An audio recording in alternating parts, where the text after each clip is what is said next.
학벌이 전부일까요?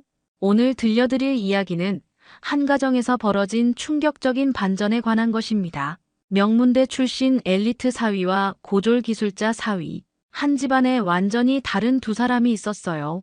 처가에서는 당연히 엘리트를 더 대우했죠. 그런데 어느 날 상상도 못한 일이 벌어졌습니다. 평소 말 한마디 제대로 하지 않던 그 사람이 단 하루 만에 모든 걸 바꿔놓았거든요. 아, 그게 진짜 사위지. 이 한마디가 나오기까지 도대체 무슨 일이 있었을까요? 그리고 왜 가족들은 그토록 확신에 찬 목소리로 이런 말을 하게 된 걸까요? 지금부터 여러분께 들려드릴 이야기는 우리가 사람을 판단하는 기준에 대해 다시 생각하게 만드는 진짜 이야기입니다. 과연 진정한 가족의 모습은 어떤 것일까요? 1초밖에 걸리지 않는 구독과 좋아요 눌러주시면 이야기가 더 재미있으실 거예요. 그럼 지금부터 시작합니다.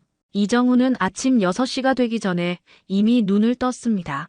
스마트폰 알람이 울리기 전에 자연스럽게 깨어나는 습관은 소방관 시절부터 몸에 밴 것이었죠.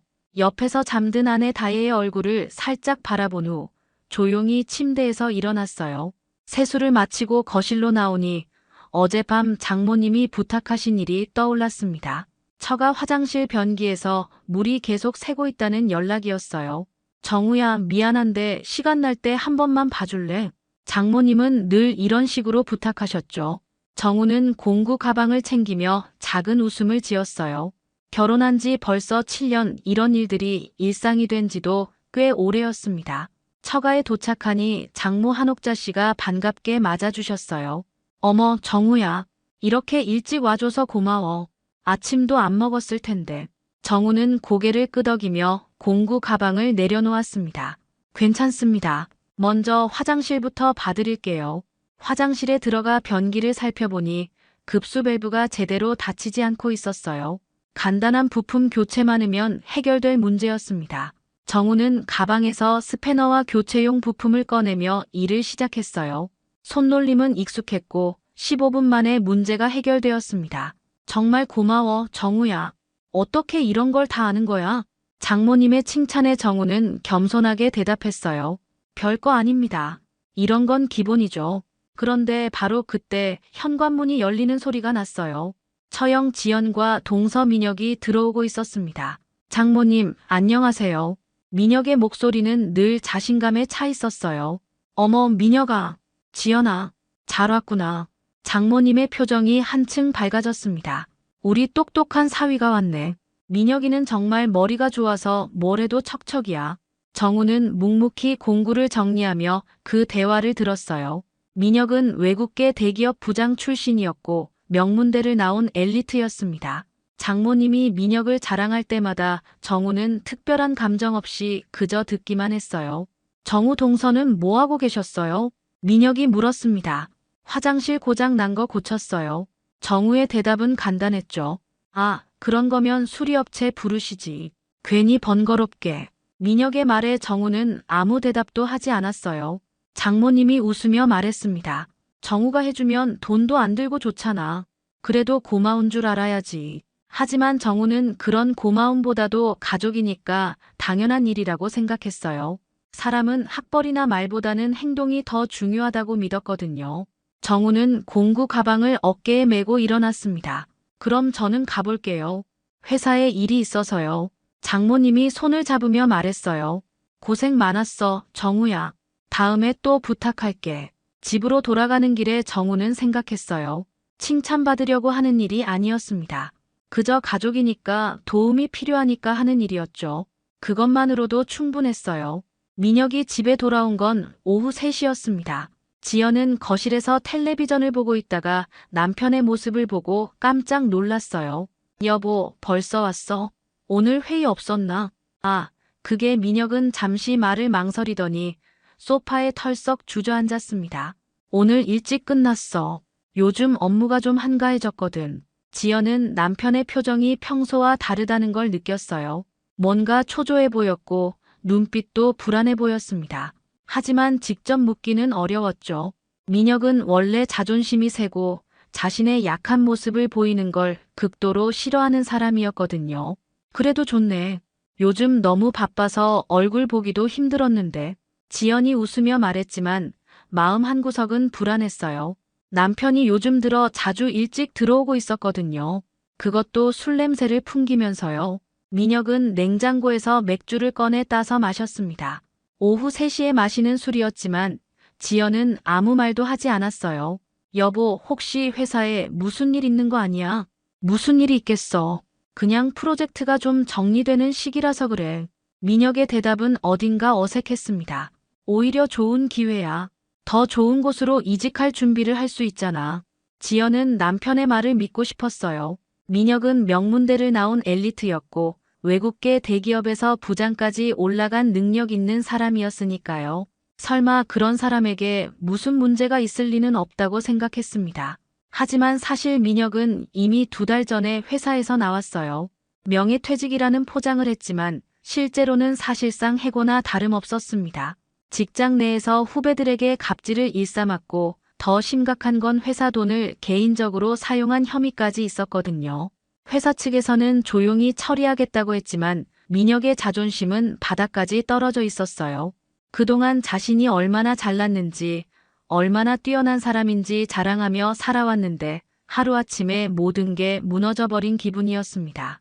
이직 준비는 어떻게 할 거야? 지연이 조심스럽게 물었어요. 아직 구체적으로 정하지는 않았어. 좀 더 신중하게 생각해 볼 거야. 어차피 우리 능력이면 어디든 갈 수 있잖아. 민혁은 허세를 부렸지만 마음속으로는 두려웠어요. 이력서를 넣어봐도 연락이 오지 않았고 면접을 봐도 좋은 결과가 나오지 않았거든요.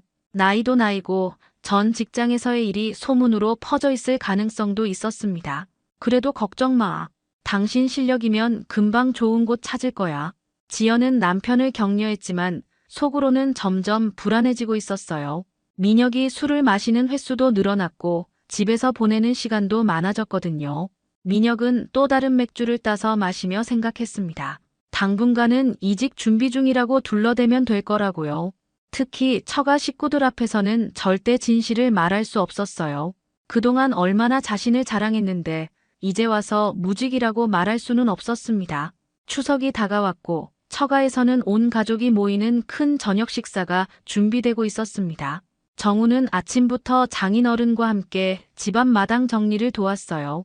떨어진 낙엽들을 쓸고 화단에 물을 주고 현관 앞 전등이 깜빡거리는 것도 고쳐드렸습니다. 정우야, 고생이 많구나. 장인 윤병진 씨는 평소 말이 없는 분이었지만 정우의 성실함을 묵묵히 지켜보고 계셨어요. 별거 아닙니다. 당연한 일이죠. 저녁 시간이 되자 온 가족이 모였습니다. 지연과 민혁도 왔고 다혜와 정우도 함께했죠. 아이들은 거실에서 뛰어다니며 즐겁게 놀고 있었어요. 장모님은 정성스럽게 준비한 음식들을 차례차례 내오셨습니다. 자, 모두 앉아서 식사합시다. 장모님의 말에 모든 가족이 식탁에 둘러앉았어요. 민혁은 평소보다 말이 많았습니다. 장모님, 음식이 정말 맛있어 보이네요. 역시 솜씨가 최고예요. 식사가 끝나고 나서 장인어른이 소주를 꺼내셨어요.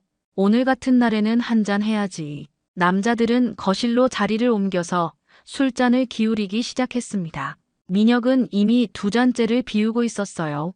평소보다 술이 빨리 들어가는 것 같았습니다. 장인어른, 정말 오랜만에 이렇게 온 가족이 모이니까 좋네요. 그러게 말이야. 자주 모이면 좋을 텐데. 장인어른도 잔을 기울이셨어요. 정우는 조용히 안주를 정리하며 대화를 듣고 있었습니다. 민혁이 갑자기 정우를 바라보며 말했어요. 그런데 정우 동서는 요즘 어떠세요? 전기 일은 잘 되고 있고요. 목소리에 어딘가 비꼬는 듯한 톤이 섞여 있었습니다. 네, 그럭저럭 하고 있습니다. 정우는 담담하게 대답했어요. 그런데 동서는 이런 허드렛 일이나 하면서 무슨 사위 노릇을 하는 거예요? 민혁의 말에 자리가 순간 조용해졌습니다. 장인어른이 눈썹을 살짝 찌푸렸지만 민혁은 계속했어요. 전기공이요? 기술자 주제에 큰 소리치고 그런 거 아니죠? 술이 들어간 민혁의 목소리는 점점 거칠어졌습니다. 민혁아, 그만해. 장인어른이 조용히 말씀하셨지만 민혁은 멈추지 않았어요. 아니, 장인어른. 저는 그냥 현실적인 얘기를 하는 거예요. 요즘 세상에 그런 일로 뭘 할 수 있겠어요? 정우는 아무 말도 하지 않았습니다. 주먹을 꽉 쥐었다가 펴기를 반복할 뿐이었어요. 화가 나지 않는다면 거짓말이었지만 여기서 말다툼을 벌일 생각은 없었습니다. 그런데 바로 그때 거실 구석에서 아이들이 모든 걸 보고 있다는 사실을 깨달았어요. 다혜와 지연의 아이들이 어른들의 대화를 조용히 듣고 있었던 거죠. 아이들의 눈에는 당황스러움과 불안함이 가득했습니다. 민혁은 여전히 중얼거리고 있었어요. 요즘은 머리 써서 돈 버는 시대인데 몸으로 때우는 일이 뭐가 대단하다고. 정우는 천천히 일어났습니다. 저는 먼저 들어가 보겠습니다. 목소리는 평온했지만 마음속으로는 여러 감정이 복잡하게 얽혀 있었어요. 무엇보다 아이들이 이런 모습을 봤다는 게 마음 아팠습니다. 정우가 집으로 돌아간 후 처가에는 어색한 정적이 흘렀습니다. 민혁은 여전히 소주잔을 기울이며 중얼거렸지만 장인 윤병진 씨는 더 이상 술을 마시지 않으셨어요. 그저 묵묵히 민혁을 바라볼 뿐이었습니다. 부엌에서 설거지를 하던 장모 한옥자 씨는 아까 거실에서 일어난 일을 모두 들었어요. 처음에는 그냥 넘어가려고 했습니다. 명절이고 온 가족이 모인 자리에서 분위기를 깨고 싶지 않았거든요. 하지만 아이들의 표정을 보는 순간 마음이 바뀌었어요. 다혜의 아들 준호와 지연의 딸 서연이가 거실 구석에서 불안한 눈빛으로 어른들을 바라보고 있었습니다. 특히 준호는 아빠가 모욕당하는 모습을 보고 눈물까지 글썽이고 있었어요. 아이들에게는 아빠가 세상에서 가장 멋진 사람인데 그런 아빠가 나쁜 말을 듣는 걸 보고 얼마나 마음이 아팠을까요? 장모님은 행주로 손을 닦으며 거실로 나왔습니다. 얘들아, 방에 가서 텔레비전 보렴. 할머니가 조금 있다가 과자 가져다 줄게. 아이들은 고개를 끄덕이며 방으로 들어갔어요. 하지만 여전히 불안한 표정이었습니다. 민혁은 장모님이 나오자 억지로 웃음을 지으며 말했어요. 장모님, 앉으세요. 제가 술 한 잔 따라 드릴게요. 하지만 장모님의 표정은 평소와 달랐습니다. 늘 따뜻하고 자상했던 모습 대신 차갑고 단호한 눈빛이었어요. 민혁아, 잠깐 나와봐. 장모님의 목소리는 조용했지만 단단했습니다. 네, 무슨 일이세요? 민혁은 당황했지만 장모님을 따라 베란다로 나갔어요.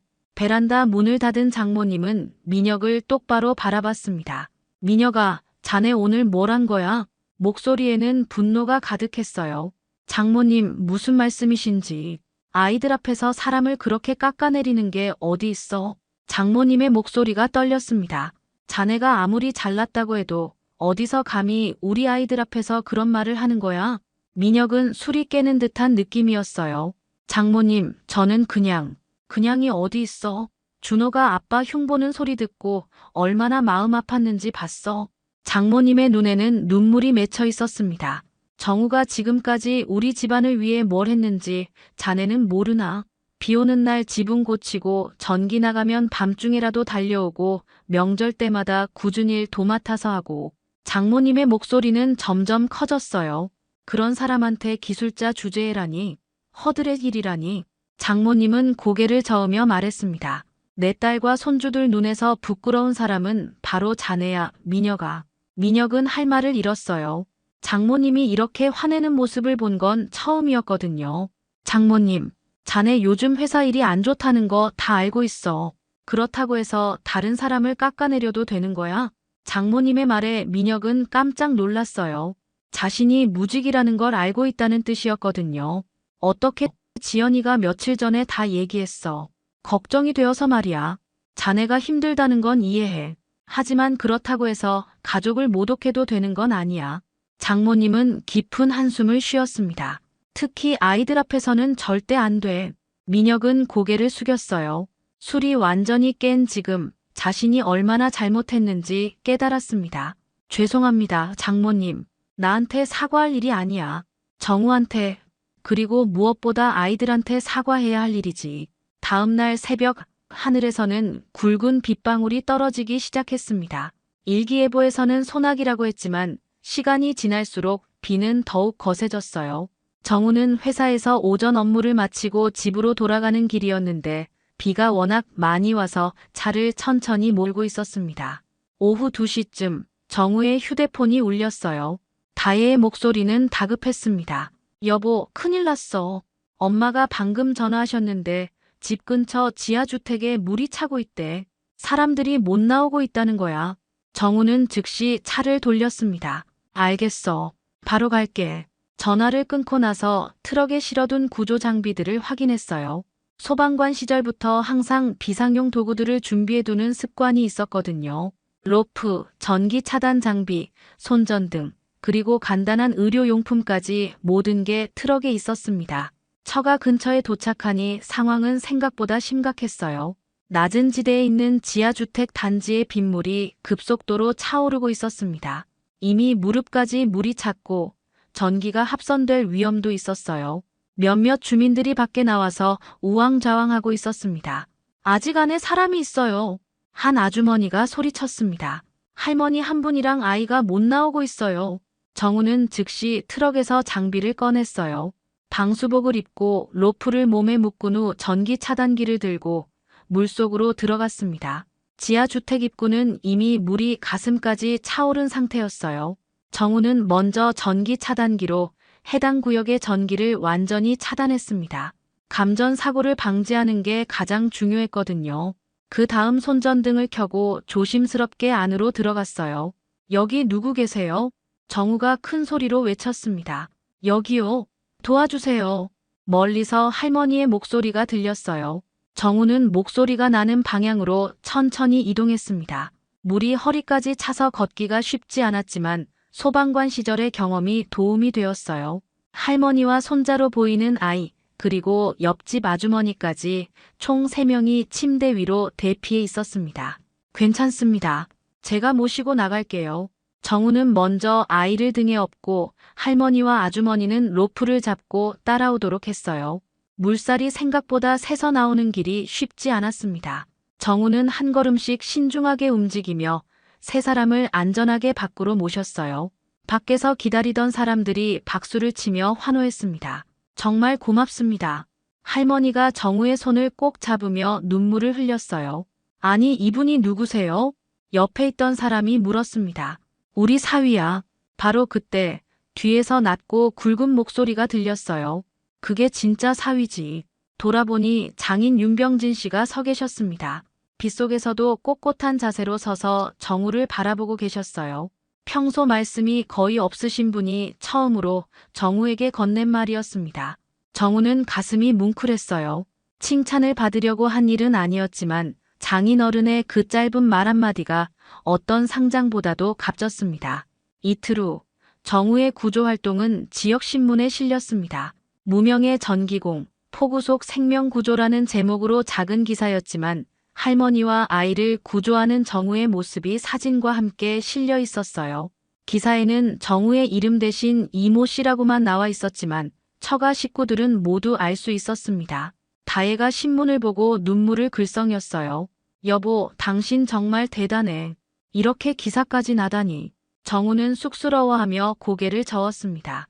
별거 아니야. 당연한 일 한 건데 뭐. 장모 한옥자 씨는 그 신문을 정성스럽게 오려서 보관했어요.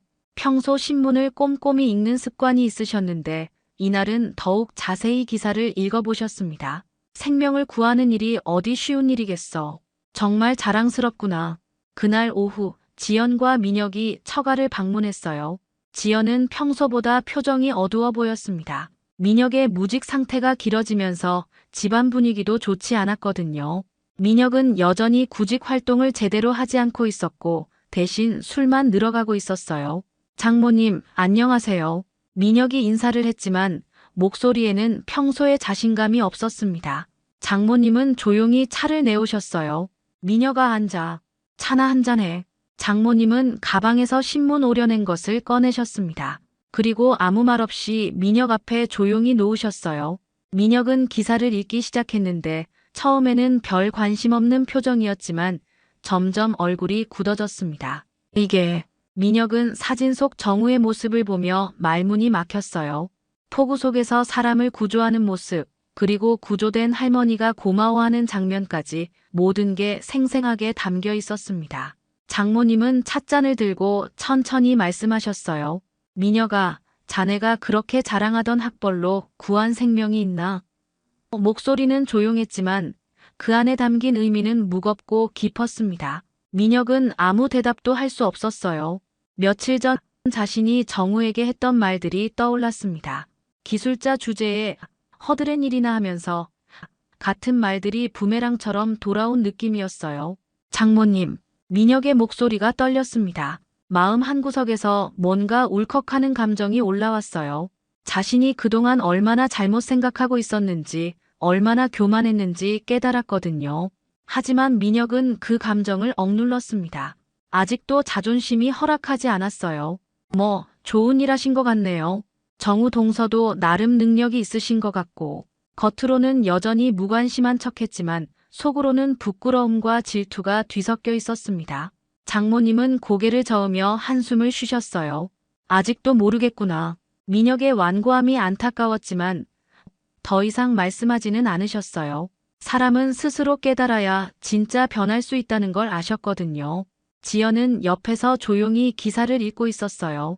제부가 이런 일을 했다는 게 놀라웠고 동시에 자신의 남편과 비교되어 마음이 복잡했습니다. 며칠이 지나도 민혁의 태도는 변하지 않았습니다.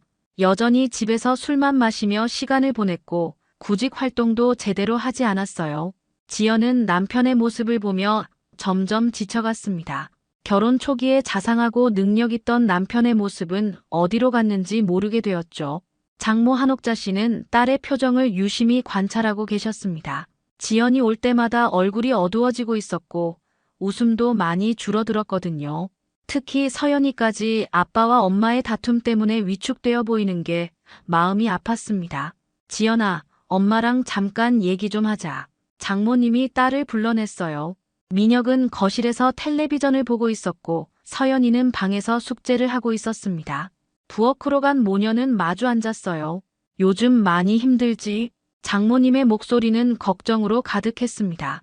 지연은 눈물이 날 것 같았지만 꼭 참았어요. 괜찮아요, 엄마. 민혁 씨가 조금만 더 노력하면 될 거예요.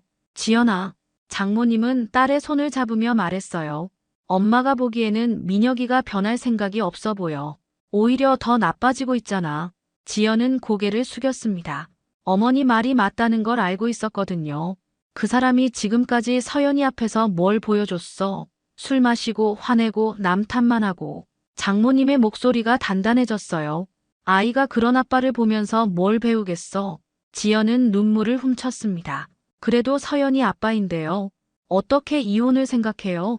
하지만 마음 한편으로는 어머니 말이 옳다는 걸 알고 있었어요. 요즘 서연이가 아빠를 피하는 모습을 봤거든요. 지연아, 민혁이한테 마지막 기회를 줘봐. 한 달만 더 기다려보고 그래도 변화가 없으면 진지하게 이혼을 고려해. 장모님의 말에 지연은 깜짝 놀랐어요. 어머니가 이렇게 단호하게 말씀하시는 건 처음이었거든요. 엄마, 그럼 서연이는 어떡해요? 서연이 때문에라도 결정해야 해. 저런 아빠 밑에서 자라는 게 아이한테 좋을 것 같아. 장모님은 깊은 한숨을 쉬었습니다. 딸아이 눈빛이 평생 슬프게 살 순 없어. 그때 거실에서 민혁의 목소리가 들렸어요. 여보, 맥주 더 없어? 어떤 일도 하지 않으면서 술만 찾는 목소리였습니다. 장모님과 지연은 서로를 바라봤어요. 저녁 식사 시간, 장모님은 조용히 민혁에게 말했습니다. 민혁아, 한 달 안에 제대로 된 일자리를 구하든지 아니면 진짜 변화된 모습을 보여줘. 그렇지 않으면 우리 지연이 앞으로를 생각해봐야겠어. 민혁은 젓가락을 든 손이 멈췄어요. 장모님, 그게 무슨 말씀이에요? 내 말 못 알아들었어? 지연이랑 서연이를 위해서라도 정신 차려. 장모님의 목소리는 이전과 달리 차갑고 단호했습니다. 민혁은 자존심이 상했어요. 그동안 무시당한다고 느끼고 있었는데 이제는 직접적으로 경고까지 받은 거였거든요. 저는 나름대로 노력하고 있는데요. 어떤 노력?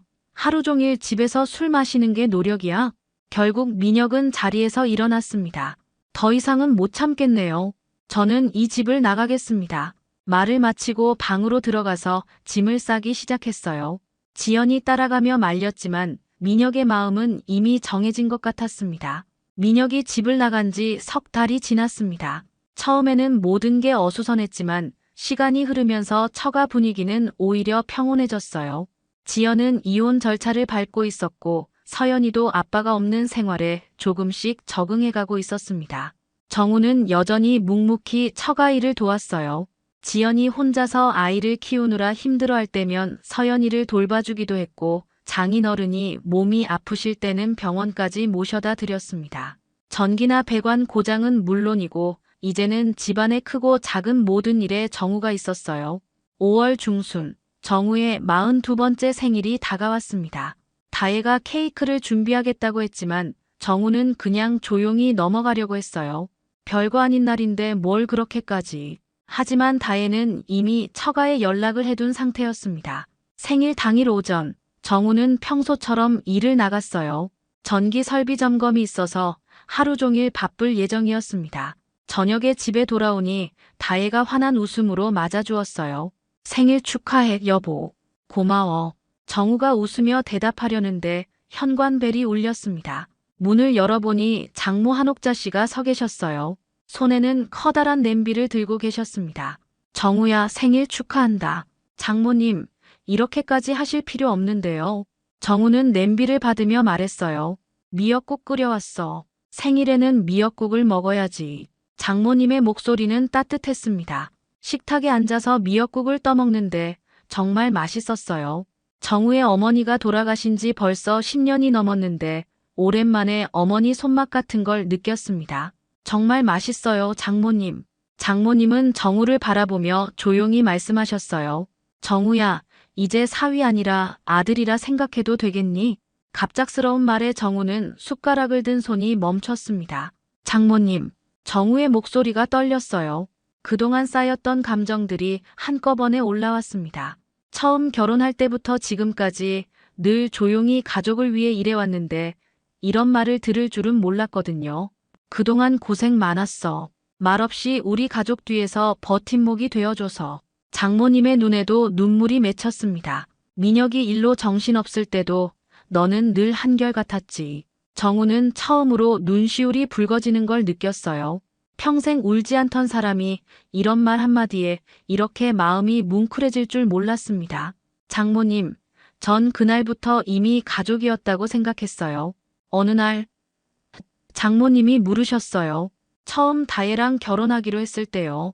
그때부터 전 이 집 가족이라고 생각했습니다. 정우의 말에 다혜도 눈물을 글썽였어요. 그때 장인 윤병진 씨가 거실에서 나오셨습니다. 무슨 눈물이야, 생일인데. 평소 말씀이 적으신 분이 농담까지 하시니 모두 웃음이 터졌어요. 자, 이제 정말 가족이니까 더 편하게 지내자. 장모님이 정우의 손을 잡으며 말씀하셨습니다. 앞으로도 잘 부탁해, 아들아. 그날 밤 정우는 오랜만에 마음이 따뜻했어요. 가족이란 건 말 많은 사람보다 조용히 곁을 지켜주는 사람에게 생기는 것 같았습니다. 오늘 이야기 어떠셨나요? 구독과 좋아요는 이미 하셨을 테니 시청자님의 의견을 댓글로 달아주세요. 항상 건강하시고 행복하세요.